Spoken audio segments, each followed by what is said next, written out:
Hello again, CIE 401. Alex here. Back to talk to you about week 8 on economic globalization. And we're going to do a couple of things this week, both related to economic globalization and contextualization and education comparatively and internationally. But also thinking about how the economics of the international education and development field work for those of you who might be transitioning into careers or positions in that field. So lots to do this week. Our objectives are to discuss a couple of important key points, which I would just want to point out here. You know these are going to be the preparation questions at the end, so keep it in mind. One is simply how are education and economic globalization connected? That's a very big, broad question to answer. And in Learning Module 1, you're going to have several videos from me, hey, welcome, from a couple of years ago, but for the same class that go over some of the basics around education and economic globalization and how some of the readings from the Lechner and Bolai text tie into that whole theme. I also want you to be thinking about the ways that the global dissemination of educational models from certain countries, like Finland or Singapore, either mimics or reflects or embodies the process of economic globalization. So in some of the chapters that you'll read from Lechner and Bolai this week, you'll see that they are talking about economic models and economic dissemination and the ways that that embodies globalization trends. So in order to sort of piggyback on that, we're taking the perspective of, well, what if education is also a kind of economic model? Because there have been arguments that educational models carry with them particular economic ideologies, like capitalism, for example. So I want you to think about how that dissemination of educational models worldwide around certain systems also has that kind of globalization process attached to it. I'd like for you to think about whether or not educational globalization is good for the poor or not. Again, this mimics some of the arguments that you'll see in the readings about economic globalization and whether or not it actually is a benefit or it truly hampers the poor in terms of developing their own communities or situations.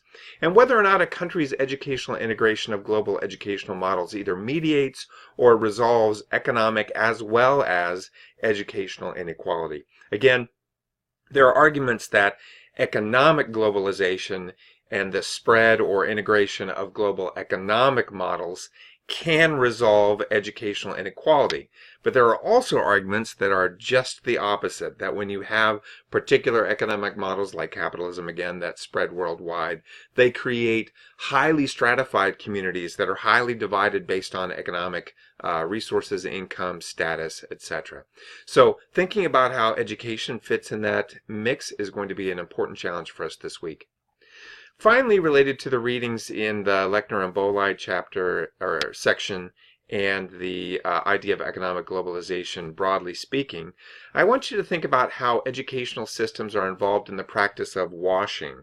And I want you to see Laufer's chapter in the Lechner and Bolai section you're reading this week for an example of what this washing concept is. He talks about washing that's related to economics and globalization. We want to think about how educational systems could also either reproduce, mimic, or stand in place of the economic version of this washing phenomenon. Next, or finally, but certainly not least, is one of the challenges for us in this course and in the whole CIE program is to think about how we balance globalization and contextualization in international organizations, and of course we're focusing on NGOs in particular. But I want you to think more specifically this week about how we might balance globalization and contextualization in the types of jobs that are available in the international education and development field. That would include specific positions as well as the kinds of organizations that you would work for in the field related to international education and development. So we got a lot of things to do this week, a lot of buzzing around in our heads to think about as we read through the preparatory material and then go through the actual videos and other things that I have lined up for you on the website. Remember, before you dive into the modules, I want you to do the required readings. You have all of part 4 in the Lechner and Bolai book called Globalization of the World Economy, except don't read the chapters by Korzenowitz and the chapter by Milanovich.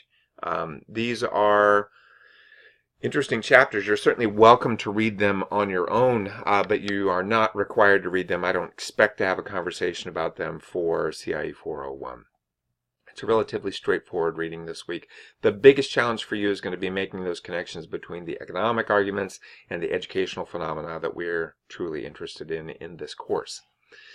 Then I want you to spend some time going over chapters 5 through 8 in the Muller and Overman book, Working World Careers in International Education Exchange and Development, this book right here. If you take a gander at chapters 5 through 8, I don't want you to be overwhelmed by the fact that it says 113 pages here, because much of the information is reference information. There are important parts of each chapter that I want you to pay special attention to and actually read.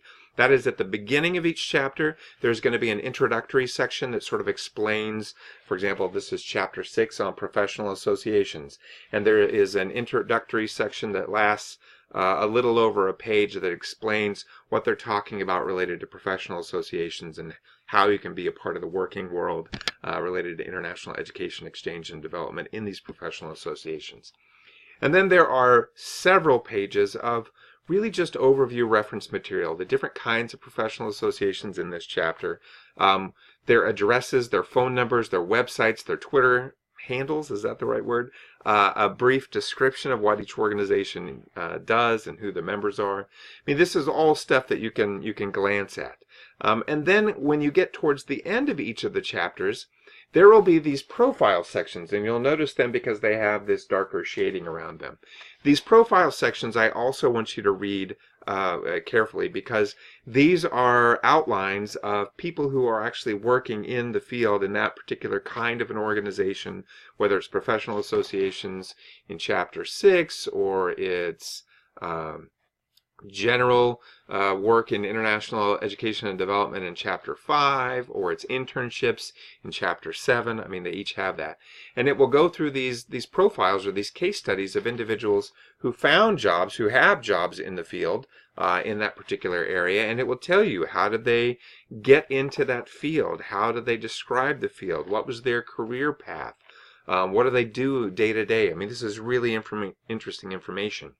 And one of the things I want you to do as you're working through this is I want you to think about where is the balance between globalization and contextualization in these kinds of careers, these kinds of organizations, and these kinds of things that the people working in these fields and organizations do. So that's going to be, I think, a really interesting sort of summary to the week's readings. Then, as I said before, in the first module for today of your preparatory material, you're going to have several videos or screencasts from me that talk about economic globalization. In fact, there are 5 different videos. Not all of them are 15 minutes, but it probably adds up to about an hour of videos if you watch all of them all the way through. If you were trying to pare it down, I would say watch the first 3. And then into the 4th, and then see how it's going, because by the time I get into the 4th video, I'm transitioning a little bit from economic globalization into socioeconomic issues or the impact of society. So it's a little bit of a blend. In module 2 for this week, we're going to be looking at the dangers of educational globalization, specifically with just one 10-minute video. This is a 10-minute sort of highlight video, and it highlights a lot of the people that you should probably hear. They're the ones who tend to be either the most critical or the biggest advocates of economic globalization in education. The ones who have the critical voices, you'll note right off the bat, in fact, I think the video starts with them. They're loud voices in the CIE field. Doesn't mean they're always right, at least not from my perspective, but it does mean they have really important points to make, and they should be considered when you're thinking about what economic globalization is in relation to education. There are also, as you go through the video, there'll be a representative of the World Bank that is very well known. Petrinos is his name. You'll certainly read some of his stuff as you develop your career if you haven't already. So lots of nice balance in this video. And then in the final module, I want you to again think about that balance between globalization and contextualization and the kinds of employment opportunities that are available in international education and development. And the way that I'm asking you to do that is actually to go to two different web pages. One is the CIS Career Center, and the other is the NAFSA website. And then I want you to search for relevant job openings in the CIS Career Center. Specifically those that have something that will interest you or that you might consider as a potential career or job. And then think about the interplay between globalization and contextualization and how you could balance those two phenomena as you work in that mix if you were to take a job in that area. Same thing with the NAFSA website. Remember, NAFSA is a little more leaning towards the international education part of things. Click on the Find Your Job in International Education site and then the job registry. You'll see that when you get there. Same thing. Look for the kinds of jobs that you might be interested in and see where does globalization and contextualization live in those different opportunities. Finally, come to class prepared to discuss all these things that were in the objectives for today that I've just explained. And certainly don't forget to participate in the discussion for this week by posting a comment in the Leave a Reply section down here. It's going to be a great week. This is a really important topic, economic globalization and education, and I can't wait to talk to you about this in class. See you soon.